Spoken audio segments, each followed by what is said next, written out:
Coming up on the Men at the Movies podcast, you get enrolled at the School of Rock.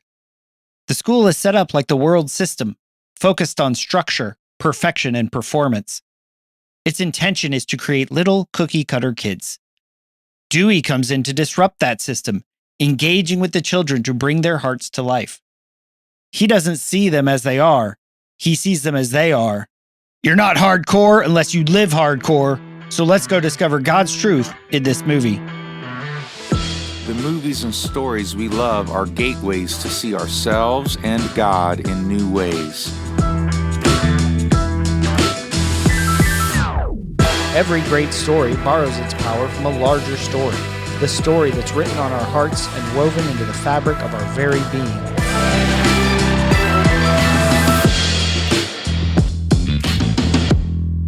Hello and welcome to the Men at the Movies podcast. My name is Paul McDonald, and joining me for this epic adventure as we go to the School of Rock, the hardest rocking guy I know, Britt Mooney. Hey, buddy, how you doing? I am doing really well overall. A lot of things moving forward, so that always feels good to be a little productive. That's pretty good. So cross things off the to-do list. Yeah, make it to done. Yeah, really positive things. So, how are you? Awesome. We're doing good. Yeah, busy season coming up. As we're getting ready for the holidays and all that stuff, lots of travel over the next couple months. Just a lot of stuff, man. Always a lot of stuff, right? And I think we'll talk about this a little bit later about the stuff that we say yes to, because we're going to talk about it when the system that's in place and how we want to resist it, because that's the soul of rock, right? Is resistance. It's the soul of rock. That's why I love it. Yeah, so I'm super excited. School of Rock. Music is awesome and incredible. It's like a 92% on Rotten Tomatoes. Wow. And yeah. And so we do have to put the caveat here of this movie does require one of the larger suspension of beliefs, because there is no way Ned is still friends with him after he does this. Because, he basically jeopardized his career and cost him a huge teaching opportunity. Right. If I was a parent of a kid, I'd be pressing charges. Probably I would not continue to be going to that school. Yeah, there's a lot of fallout to impersonating a teacher, especially when he throws the line out about I feel like I've touched most of your children and all of them have touched me. I know they've touched me. Yeah. So when we watched it the other night, and my kids love this movie, and my wife even, she sat down. It's a pretty family friendly movie, and we just cackled because we've seen it a billion times because it's one of my favorites. So we got to the end, and I texted you, and I told the kids, and I said, "That's almost a perfect movie." And my daughter goes, Elisha says, "What would make it not a perfect movie?" I said, "Well, let me just tell you. I used to be a teacher, and your mother is a teacher." So, Becca was standing right there. I said, "Let me just tell you that there would be some serious consequences." Like, yes, the parents got over this real quick, like real easy. I mean, basically, he kidnapped them, and we just have to also put out the caveat that while he realizes that he was wrong, and that's part of his redemption, and so it works. But we at no point do we say or do we mean in our discussion that you should keep things from parents, that you should have that you should have important relationships with kids where you keep vital information from their parents. If somebody says, "Don't tell your parents" to a 10-year-old, that should be, if you have kids these age, you need to tell them. That's a red flag. I make it work. And it doesn't mean it's not one of my favorite movies. And as we'll get into it, I think there's a lot of really good parts of it. But yes, that's the suspension of disbelief, is there would be some serious consequences for Mr. Dewey Finn. Some of that $15,000 a year for the school is going to go towards therapy. It could involve jail time. It would most definitely involve some sort of something. There would be, believe me, no parents, especially parents at a private school, right, would get over this quickly or easily. And, Roz would probably not have a job. So I'm just saying, like, there would be fallout. There would be, But I think it speaks to the quality and the enjoyment, both of the music and Jack Black and the writing, that unless you're sort of looking at it that closely, like, you just sort of get swept away in the story. And you're like, you're laughing at it while at the same time you're like, this dude's using child, predator tactics here. He's lying and manipulating everyone around him. Look, every comedy is going to have some level suspension of disbelief, because if they had just really made it, it would have been a drama. It would not have been a comedy. It would have been a drama for them to be a Lifetime movie. Yes, I do think the writing in general is amazing, and it flows. It stays on point. We were talking about this before about some other shows about it has something to say. Right. And it could have easily just been silly. It could have easily just been goofy. The Jack Black clown show. Right. But Mike White, who plays Ned in the movie, wrote this movie. Yeah. And he wrote this movie specifically for Jack Black. So he's friends with Jack Black. And he decides, I'm going to write a movie.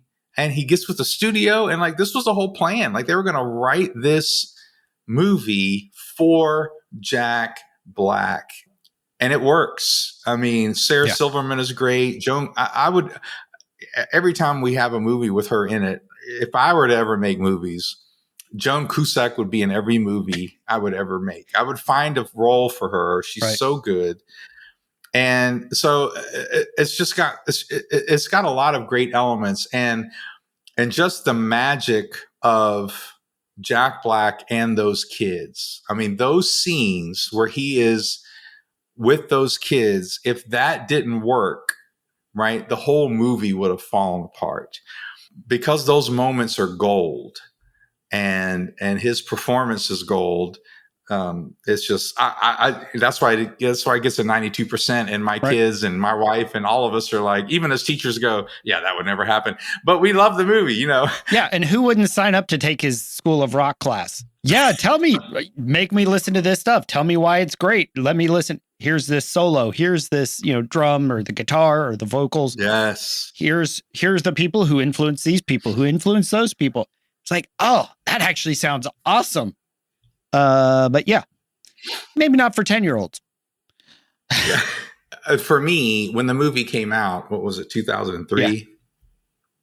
I saw it in the theater in Korea, by the way, on the Army base. And so for me, it was an immediate favorite, because I was a high school, middle school teacher.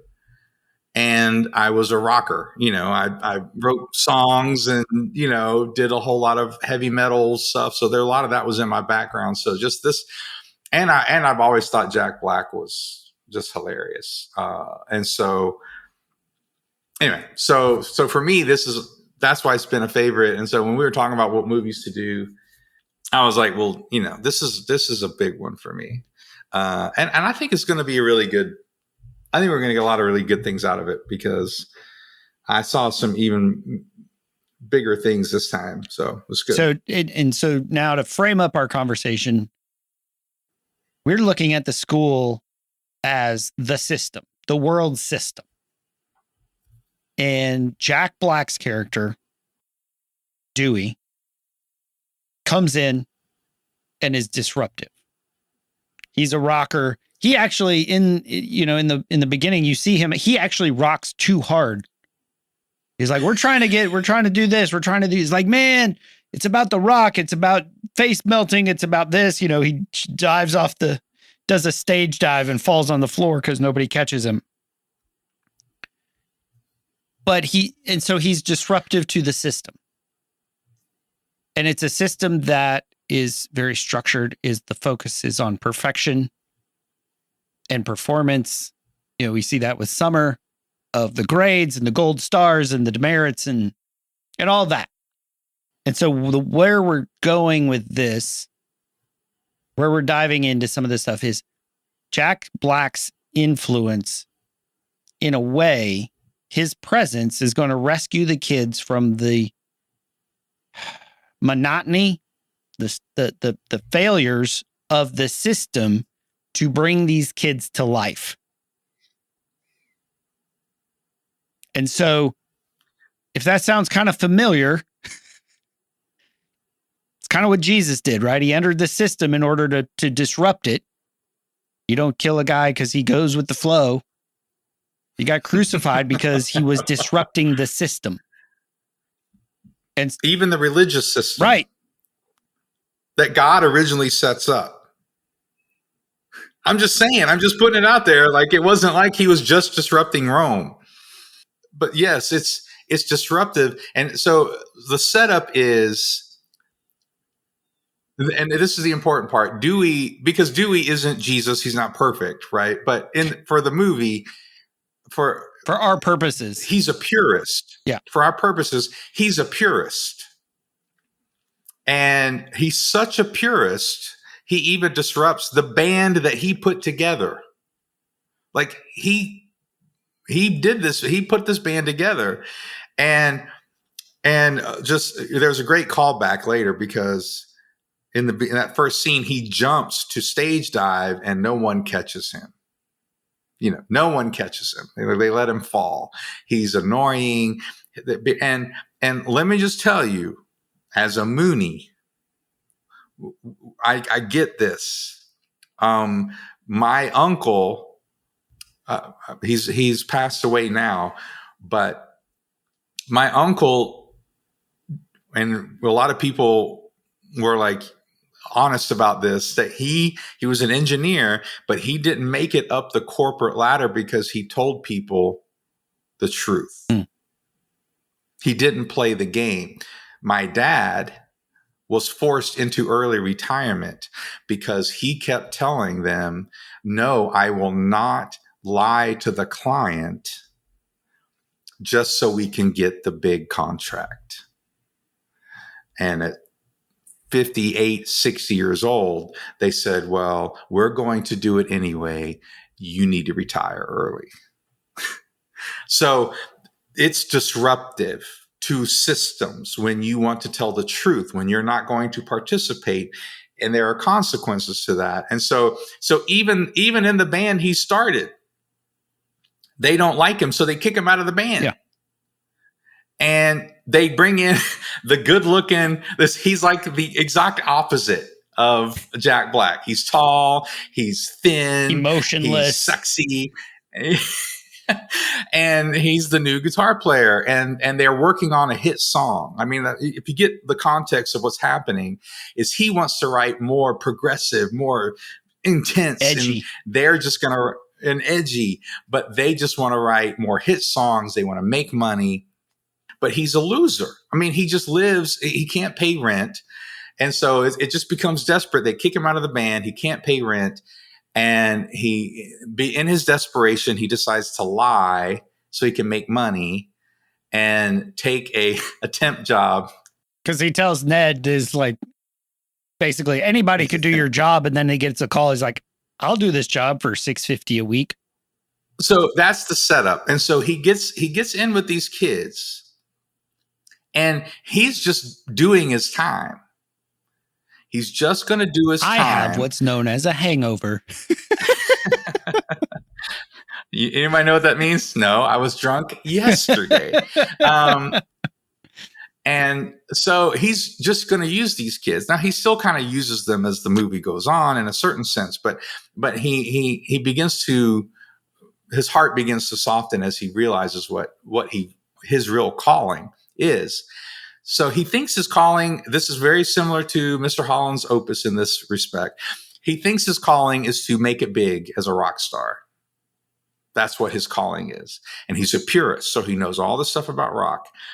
But it's all going to waste. And when he realizes, oh, and by the way, one of the worst moments for him is when he's putting up flyers to try to get a new band together for the Battle of the Bands. And he overhears somebody go, that Dewey, that guy sucks. I mean, can you imagine being a rock and roll purist thinking you're going to make it, and you hear other musicians go, that guy, and not just sucks. Other musicians that you think suck. Right. Like, I know good music. Those guys aren't good music, and they say I suck. So how bad must I be? Right. So this all sets up, I think maybe our first clip, where he's depressed. He thinks his life is a waste because he's a purist. And he thinks he knows all this stuff for nothing. And here's what he says to the kids in the class. He kind of unloads on them. Well, you want to learn something? Yes, I do. What, you want me to teach you something? You want to learn something? All right, here's a useful lesson for you. Give up. Just quit. Because in this life, you can't win. Yeah, you can try. But in the end, you're just going to lose big time because the world is run by the man. Who? The man. Oh, you don't know the man? Oh, well, he's everywhere. In the White House, down the hall, Miss Mullins, she's the man. And the man ruined the ozone, and he's burning down the Amazon, and he kidnapped Shamu and put her in a chlorine tank, okay? And there used to be a way to stick it to the man. It was called rock and roll. But guess what? Oh, no. The man ruined that, too, with a little thing called MTV. So don't waste your time trying to make anything cool or pure or awesome, because the man's just going to call you a fat, washed-up loser and crush your soul. So do yourselves a favor and just give up. Here's why that is amazing to me. So he says, look, just give up. If you want to know what I've learned out of life, you can't win. You can't win. That's what the world will do to you. That's what the world will tell you. It doesn't matter what you do. This is hopeless. You either bow down to our system or else. And he's like, there used to be a way to resist the system, but they've ruined that too. And how many of us as Christians have looked at Christianity the same way? There used to be a different way, but that's all messed up now too. They're just as corrupt, right? That's what people say about the church, right? Why would I go to church? They're full of hypocrites. They're no better than the world. But my point is that when we see the corruption in the church, when we see the fall of Christian leaders, when we see all that stuff, it makes us think, there used to be a way, there should be a way to resist this. There should be something of hope, but there's not. All we have left is you can't win. All they're going to do is call you names and put you down. You're a big fat loser, whatever he says, washed up. I mean, that's all they're going to do. And so he thinks his life is a waste. And that's what the world's systems will do to you. It feels empty. I had this conversation. I'm telling you, we had these honest conversations, and one of the honest conversations is my wife saying, "What am I doing at work all day with these kids? It feels like I'm not doing anything." Right. And so we have to have those conversations where, you validate the feeling, right? Sometimes it feels that way.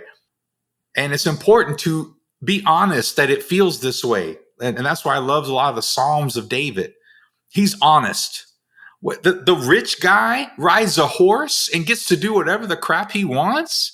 The wicked guy never has to deal with any problems. And here I am trying to be good, and all I do is fail. Thanks, God. And then one of my favorite songs, which is super cool because the Psalms were actually songs, music, rock. They were Jack Black. We should do a movie about David, and Jack Black plays David. No. Anyway, so but there's a turn in that psalm. He says, "But then I went into the house of the Lord, and I realized their end." And I realized that I should be humbled. And he humbles himself, that I was wrong to think these things. And I praise you, God. Like he humbles himself and he exalts God. But again, without that turn back to the pure message, back to the pure reality of, and that's what the house of God should be for, right? That's what the house of God should remind us of. The house of God, the people, which is now not a building, but the people of God, being around the people of God should remind us that it's not worthless. Like I did with my wife last night. No, I know better. Right. Just like she has to do with me sometimes. What am I doing? Why am I? No, but look what you did. And we have men in our lives like you and I, and we have other men in our lives too, who are like, dude, that was awesome. You finished a book. Yeah. Or whatever, like where they encourage you, like when you feel discouraged, that they show you like, no, this is worth it. You're hitting on something where we do have these moments. Several weeks ago, I got to go visit my friend down in Florida, and we had the opportunity to go to church together. And when you get there and you're worrying about your friend who has cancer, who may not make it another year. I mean, that's just sort of the statistics of the thing. And one of the songs on the program to sing is "Death Was Arrested." We're like, oh, this is going to be tough. And during the worship, I can't sing. I'm wrecked, tears streaming down my face, blowing snot bubbles, all the stuff. And my wife's like, why? Like, what is it about church? What is it about that song? What is it about that environment that is causing those emotions to flow, to rise? Because I don't normally walk around weeping, but in that environment, we sort of, like David did, we bare our soul, we bare our emotions. We go to the house of the Lord when we see these things, when we see the broken system of the world we live in, when we see the trauma. And it doesn't even have to be global scale level trauma. It could be your life level trauma of seeing your kids suffer, of struggling with your job, of losing a job and being unable to find another one for months and months, over a year. But we go to the house of the Lord to say, hey, this is my reality. I have no hope but you. And to actually I think it's so important for us to be honest with our emotions. And that's what I love. Like you said, I love the Psalms. It's interesting that you brought it up, and we're talking about rock music when this was music. And there's guitars, there's lyres, there's flutes and cymbals and drums, right? There's musical instruments, and we are expressing the honesty of our hearts when we see the broken system of the world we live in. And we kind of have to show that to God, kind of like a kid with a broken toy, showing it to a parent, a father, a mother, say, my toy's broken. What I'm doing is broken. I can't fix it. Will you fix it? And a lot of times it's just what's most broken is our hearts. Well, there's this cry in the Old Testament. It says, how long, O Lord? How much longer? And in the prophets, God doesn't say, why are you whining about it? He says, I'm coming. Just wait. I'm coming. Just hold on. You'll be rewarded for your faithfulness. Just hold on. I'm coming. I'm bringing somebody. I'm bringing somebody. Just hold on. And that's the reality that they were living in when Jesus appears on the earth. But there's that cry. How long? How long? How long? But within the cry is a recognition of truth that there's got to be something else. Yeah. A recognition that the system is broken. There's a recognition that, come on, how much longer? This can't go on much longer, can it? And it seems like it's just going to self-perpetuate. And that's why we get hopeless. Right. It's like, but man, we got to, it's so good, man. What you said, we got to bring that stuff to God, because he may not fix it right away, but a day with the Lord is 1,000 years, and 1,000 years is the Lord. He's not slow, as some consider slowness to be. One of my favorite songs is by a guy by the name of Charlie Peacock. Dear friends, he is not slow in keeping his promises, as some count slowness to be.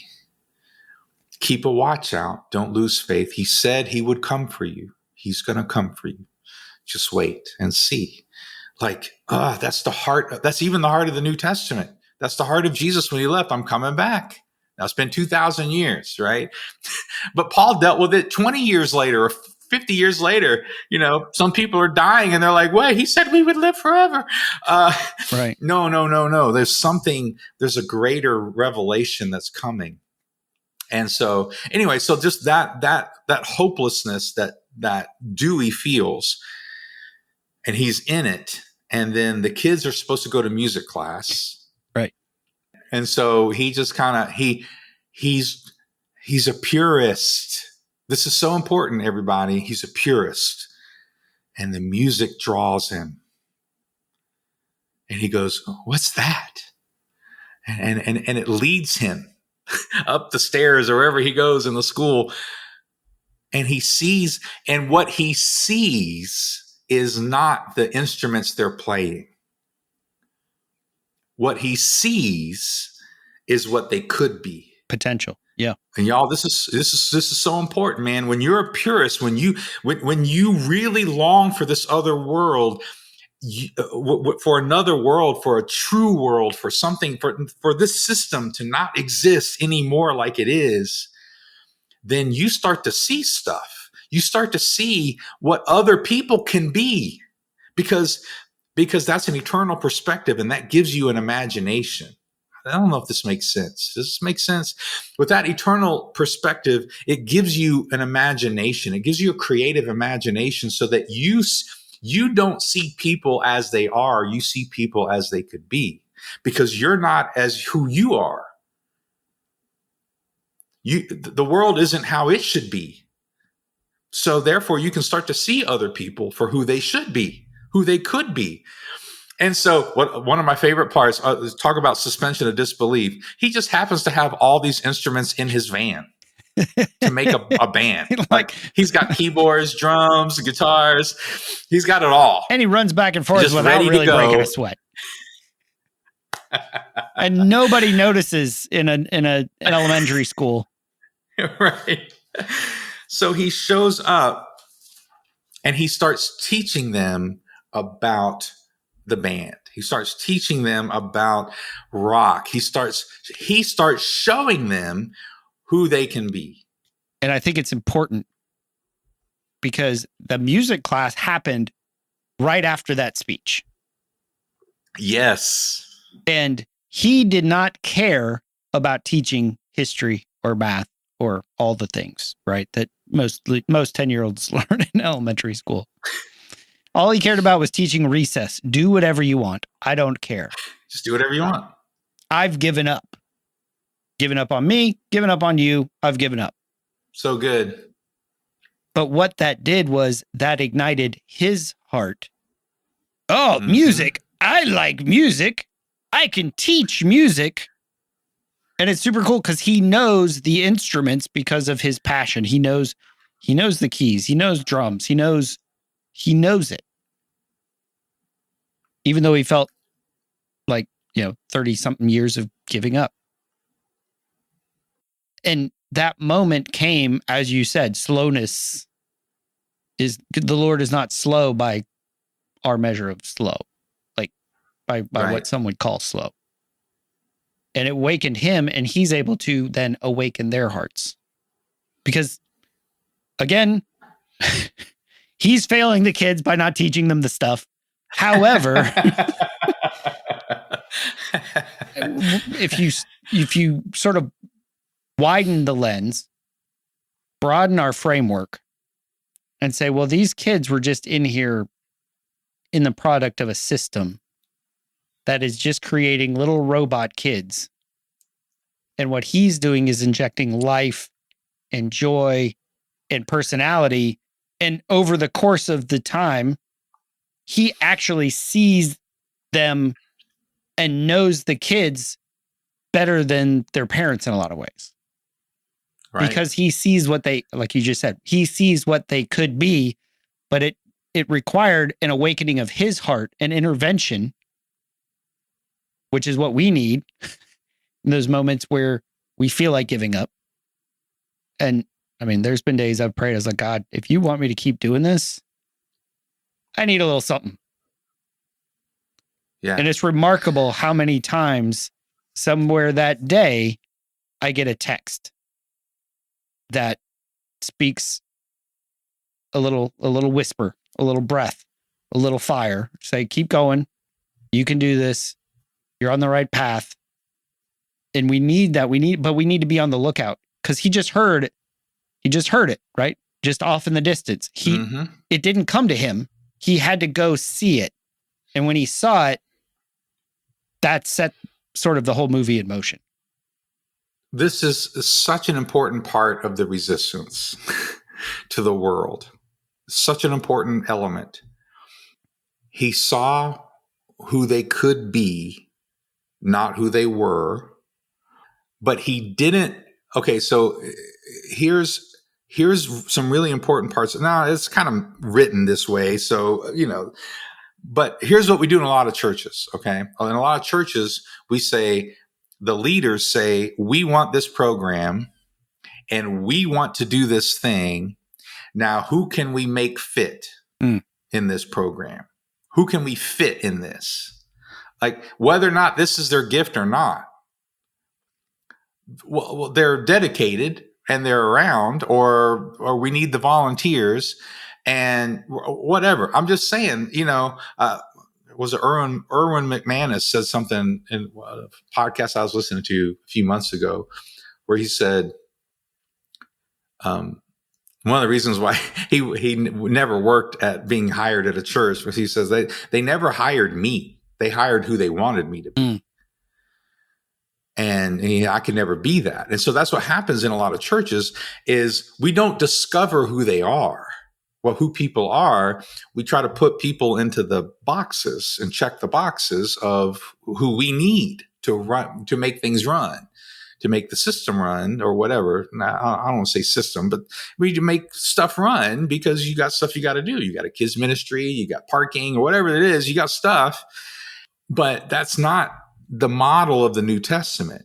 And what he does is he just takes who they are and adjusts it a little bit. No, you already know how to play the piano. Now play it like this. Like he sees a gift and adjusts it. And this is a big part of the resistance is that because at one point there's someone who says, well, what are we going to do? Well, you just watch us rock. You just be spectators. And the kid says, we don't get to be in the band. And something in his heart, because he just got kicked out of a band. Right. Something in his heart went, no, that's not right. No. You'll have a job.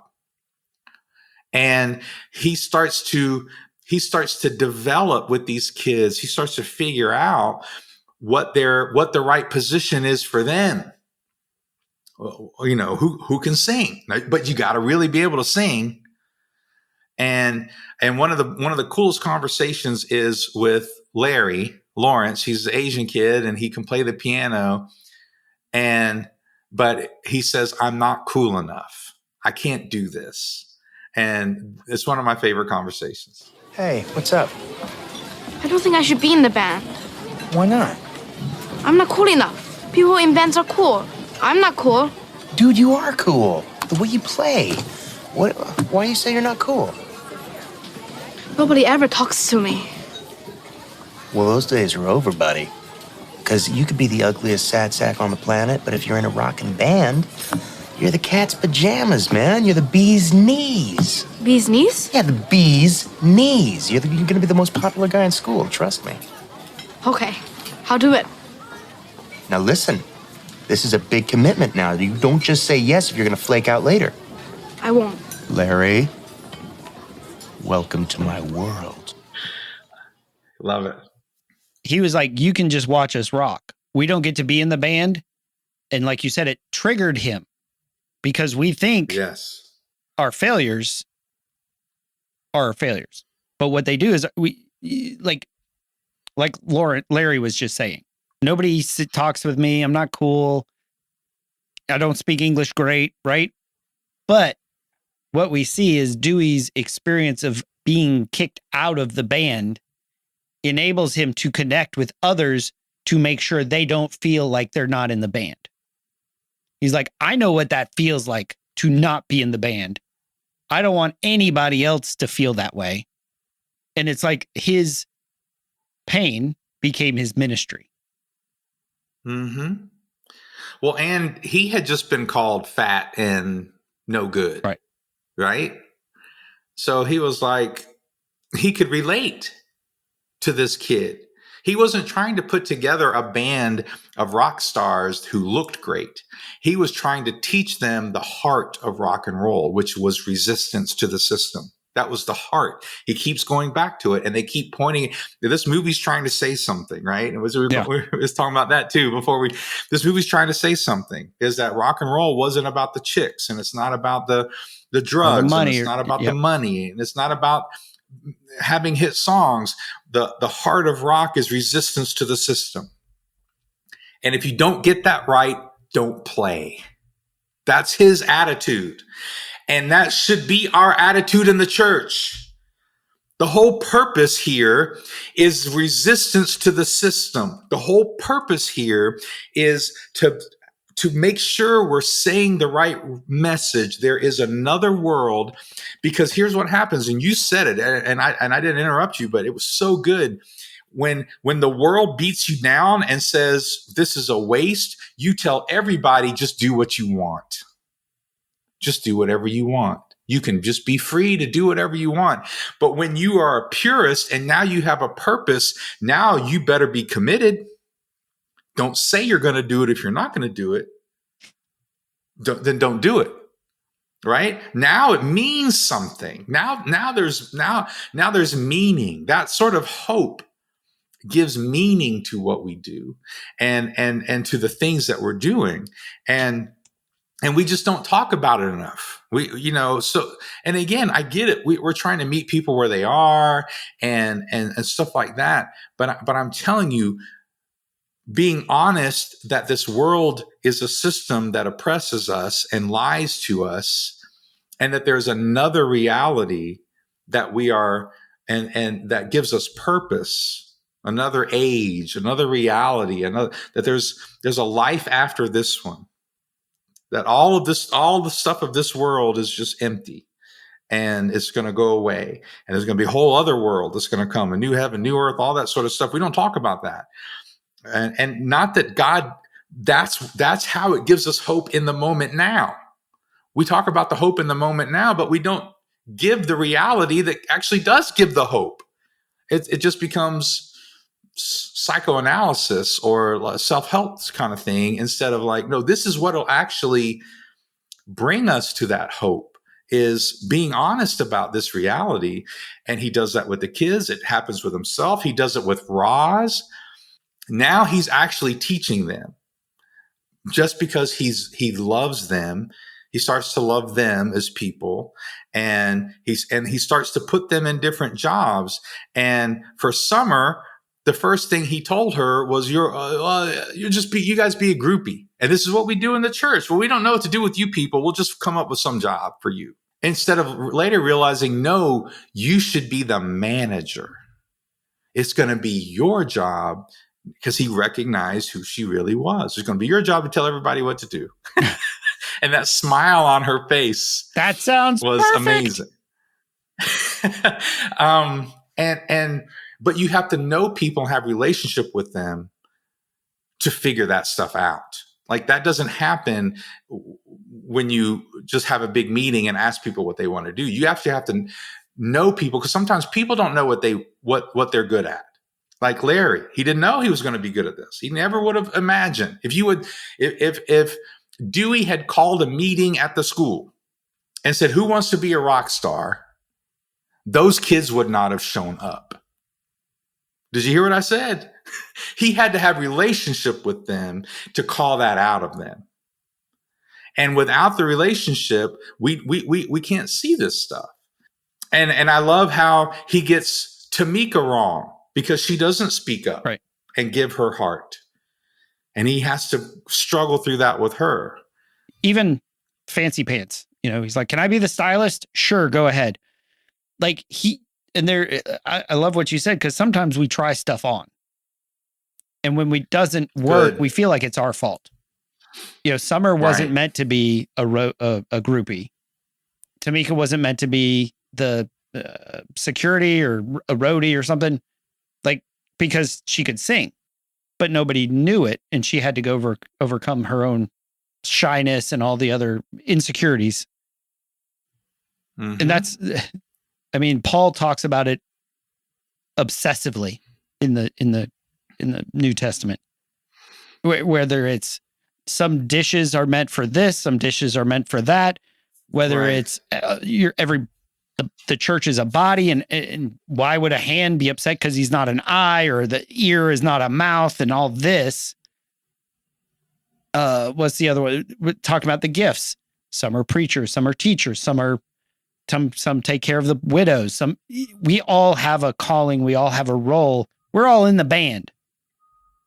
We're all in the band. But the thing that he tells Larry, the thing that he tells Lawrence is, it's not really about being cool. If you play the music, your life's going to change, but it's going to be hard work. Are you going to commit to this? Jesus said the same thing. Mm-hmm. If you want to follow me, it's the Karate Kid moment. Right. You got to do what I say. You karate do or no do. Right. In the middle, squish like grape. Or Yoda, do or do not. There is no Yoda, do or do not. Right. Yeah. And there's a scene there. They go to the audition to try to get to Battle of the Band, where the drummer is out in a van. Mm-hmm. And he comes out and he's like, "I was just hanging with real rockers." And Dewey looks at this as a serious thing, just like he told Lawrence. Are you in? Are you committed? And there's a reason why we have to be committed, not just to being in the band, but to developing our skills, to developing our gifts, to being willing to walk into uncomfortable places. What's the big deal? Acting like my mom. What's the big deal? You had me worried sick, man. I was just hanging out with some real rockers. You listen to me. Those aren't real rockers. They're posers. Rock ain't about getting loaded and acting like a jerk. Now, this is serious business here, man. We've got a mission. Putting on a great show is the most important thing you can do. One great rock show can change the world. Do you understand me? One great rock show can change the world. In other words, the mission is one great rock show. And I don't know if you have this clip, but later on he says, if we don't win Battle of the Bands, who cares? The goal is to play the great rock show, because it's about expressing the resistance to the man. It's about calling out the man. It's about expressing that. And if we do that, we've won.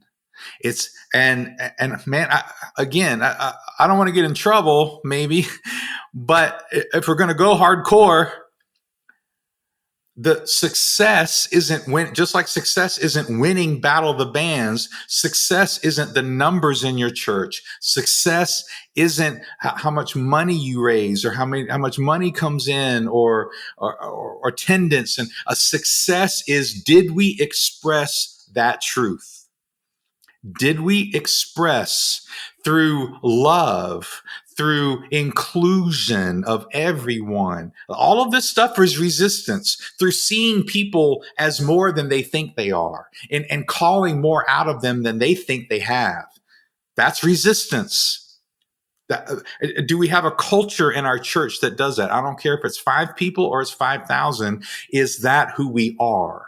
Because if that's not what we're going to do, if we're not going to resist the man, and oh, by the way, earlier on, we didn't mention this, but in that speech about the man, he goes, "The man is everywhere." Yeah. It's in me. He even infiltrated rock music.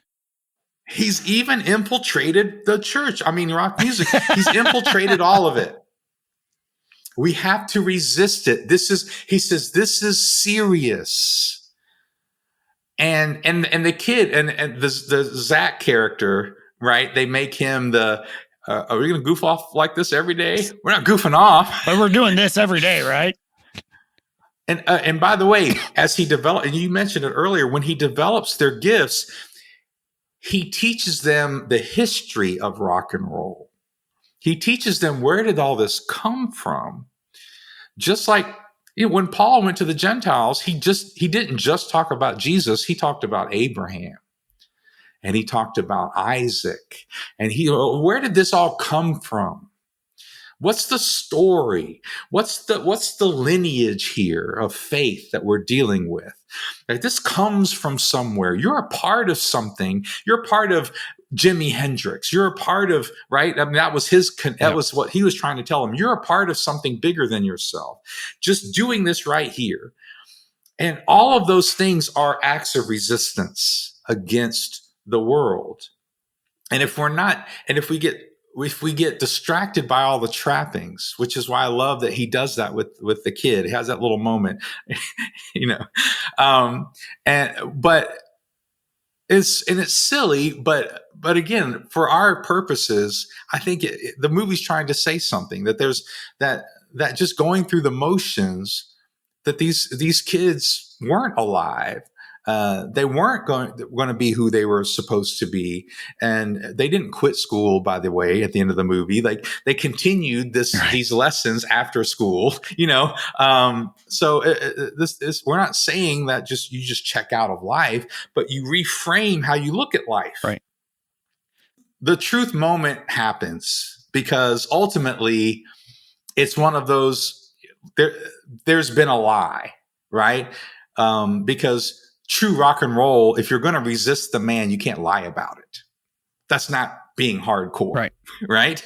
And so he has to come to the truth, and it's parent night, and it looks like the world has crumbled around him, and he's not going to get to play the Battle of the Bands, and he's lost everything.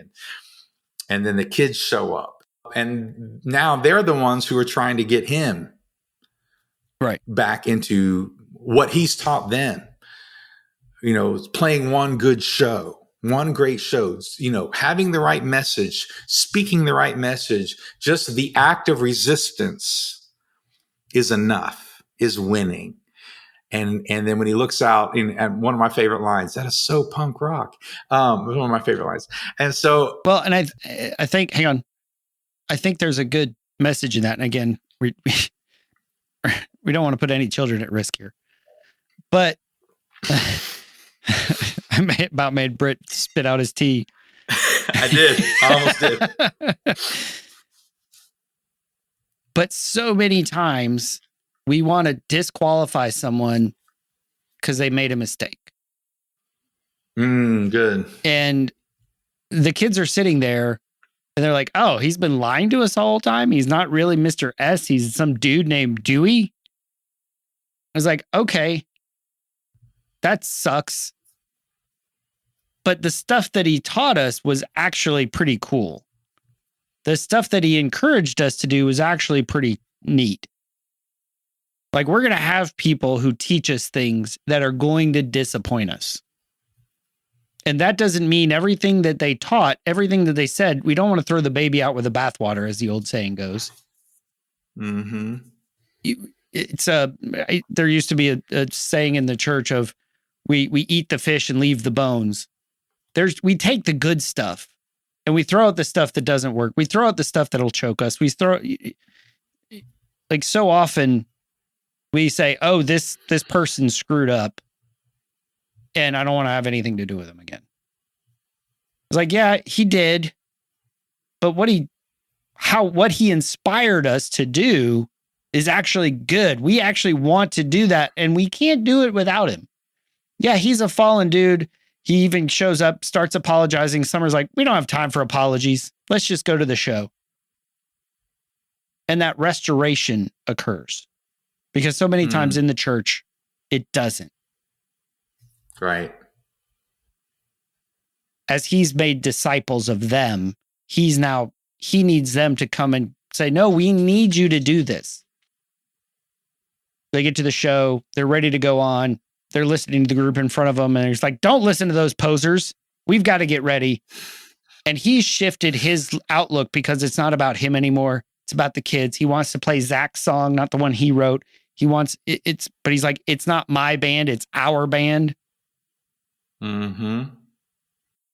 And before they go on the show, they do this sort of hokey little prayer. It reminds me of how we pray before we start the show. We're not praying to the God of rock. We pray to the God who is the rock, right? But I just think it's an interesting thing as we're discussing how this should impact our look on the world and how we resist the system. Like the fact that we can't do it in our own strength. We didn't come here to win. We came here to play one great show. And on Zach's song, you guys really rock. You know my vote. Who else is with me? All right, let's pray. God of rock, thank you for this chance to kick ass. We are your humble servants. Please give us the power to blow people's minds with our high voltage rock. In your name we pray. Amen. Amen. Now let's get out there and melt some faces! We didn't come here to win. We came here to play a great show. We came here to say what we were going to say and to do what we were here to do. And the best, and I'm glad you brought that up because I love that too, is he says, because he came to them first with his song about, you're not hardcore. He came with his song. Was overdue. The legend of the rent. That's right. Was way past.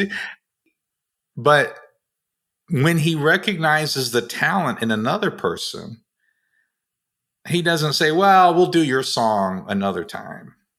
We got to do my song. I put the band together. I'm the whatever. Like he recognizes this talent. He goes, no, that best expresses what we're here to do. So here are the lyrics. Baby, we were making straight A's. We were stuck in the dumb days. Don't take much to memorize your life. I feel like I've been hypnotized. And then that magic man, he come to town. Woo-wee, he done spun my head around. He said recess is obsession, do it to me fine. And now, baby, I'm alive. Right here, I am alive. And if you wanna be a teacher's man, well, maybe you just better get in. Rock got no reason, rock got no rhyme. You better get me to school on time.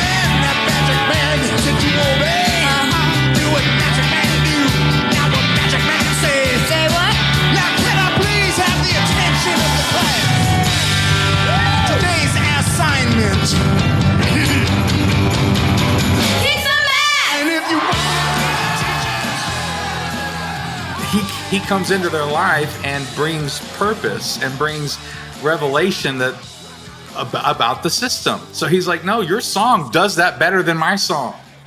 Your song actually addresses what rock is really about, rather than him just saying, oh, screw you guys. I started the band. His was more of like a misery ballad than an anti-establishment. And so they play this great song and the fact that they pray for help to do that, to say what is true and what is right in their eyes and for the sake of the movie. And then of course they don't win, and then he gets all right. Well, he needs the reminder from the kids once again, because again, he sees the posers win and he wants to give up. And it reminds me of Hebrews, that we are surrounded by such a great cloud of witnesses. And we need to tune into the witnesses, not the judges and the checks. And remember that our purpose isn't to win. Our purpose isn't to get laid. Our purpose isn't to have a lot of followers. What is our purpose? To have a great rock show. What's wrong? What's wrong, Summer? Didn't you hear? We lost? Hey, chill out, dude. Rock isn't about getting an A. Sex Pistols never won anything. Don't let the man get you down. Yeah, I mean, dude, you gotta cheer up. We played a kick-ass show. We did, didn't we? It was unbelievable, wasn't it? Yeah.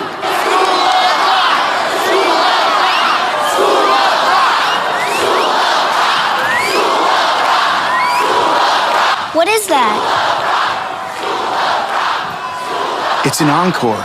They want us to go play another song. It's good. Go, you guys. It's the perfect ending that they have to play an encore. I mean, how could you have to play an encore? That's because there's no greater praise for a rock band than come back, play more.